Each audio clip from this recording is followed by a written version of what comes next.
actually social innovation often works best by being very pragmatic, very practical, going quite quickly into action. And often you can agree with other people to go quickly into action, even if you have somewhat different dreams and visions and even ideologies. And I think it's making sort of practice lead this rather than theory would almost be my theory in answer to your question. And just as it's, you know, on your question, we're sort of taking seriously the knowledge of people on the receiving end of actions and policies. I think much of the social innovation movement is saying we haven't perhaps given enough weight to the value of practical knowledge and the knowledge of practitioners, often who are innovating ahead of the theorists. And I think in academia, in most social fields now, the theorists are running to catch up with the practice, not the other way around, and that's a big shift. There are some things you have to measure, and we live in a world where governments and businesses, to a degree, will only respect some things which are measurable and can demonstrate their value, which is why it's being done even to happiness. We were talking earlier this afternoon about measuring resilience and introducing new metrics for some of these deeper things which may be critical to understanding social change. But you must never let those obscure the underlying human reality, which is usually pretty unmeasurable. And we had a conversation about 20 minutes ago here about, you know, do you know any human beings who use metrics to manage their own personal lives? Not many, I hope. I spent many years working in government, sort of running a strategy team and things like that, where our output was usually paper. Big, fat paper reports which told people what to do.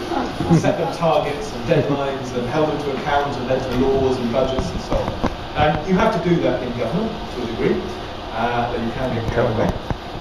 In a way, what we now try and do is almost the opposite, to move pretty quickly, at least to that stage of prototyping. Certainly within months, sometimes even within weeks of an idea, to be doing it even on a very small scale, and through doing it, to learn.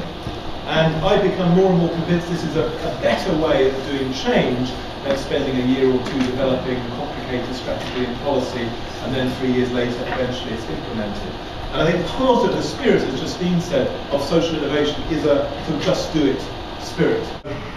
In our experiences, that even really good ideas start off, this goes back to, if you think of my sort of 6 chunks of the stages, they start off half-baked.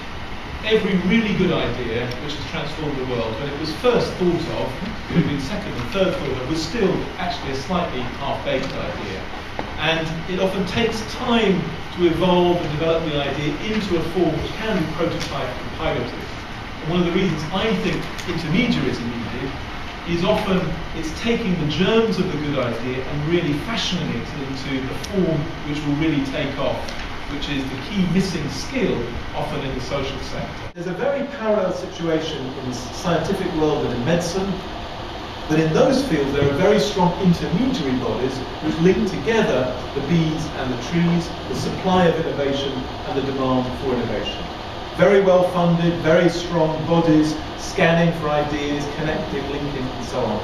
In the social field, these intermediaries are almost completely lacking.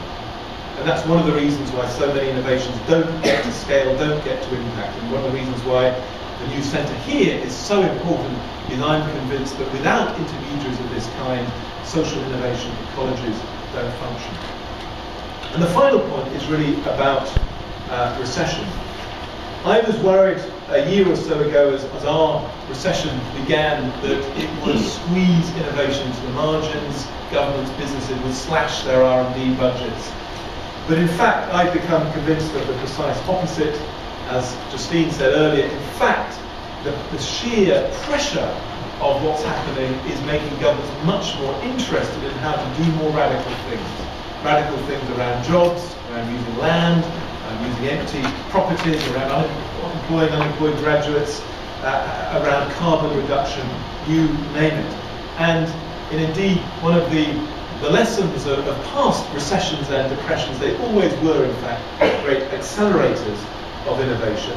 And unlike any past recession, in this one, governments realise that the big jobs growth of the recovery will not come from financial services or cars or steel.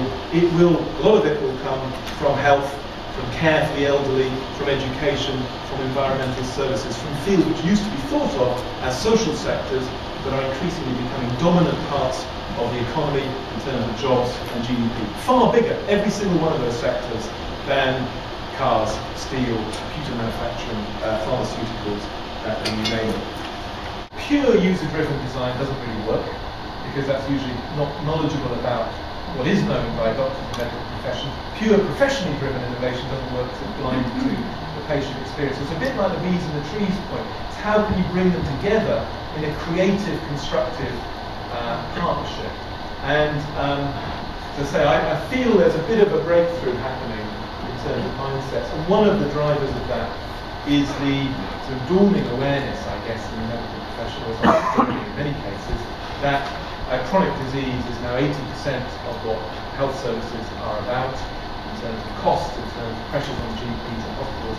And if that is the dominant factor of healthcare, it's bound to be the case that 98% of healthcare will happen in the home, in the family, not in the hospital or GP surgery. And therefore, the whole sort of thinking about health has to be turned on its head to how do we empower, support, enable people to look after themselves in their home, rather than thinking of everything in terms of visits to hospitals to have something done to you by a doctor. And that's sort of very liberating mindset shift about innovation, which has a purpose, actually a moral purpose, which is about betterment. And in the thing we put up, tried writing our sort of general view of social innovation on our website, and we said that social innovations we care most about are the ones which change power relationships. And because they leave behind a fundamentally changed power relationship, or equal power relationship, they always excite passions around and commitment and meaning. And in some ways that's the difference between a purely technocratic innovation, which never has that effect, and the really transformative social innovations, which, as I say, we end up caring about and hopefully motivate us to get over better. And the final point I wanted to make is really about the how of all of this, and it's in part an answer to the diffusion question you raised. We have up on our walls a quotation I like from President Harry Truman, America, who said, "It's amazing what you can achieve if you don't care who gets the credit." And I think part of the key of social innovation is acting in a collaborative way, acting with others, and being quite prepared to create credit for others. There may be politicians, there may be business leaders. You're far more likely to achieve success if you do that, and even slightly hide yourself from the process, than if you shout too loudly and about what you've achieved. And I hope most of our roles as intermediaries actually is creating opportunity and credit for others rather than robbing one.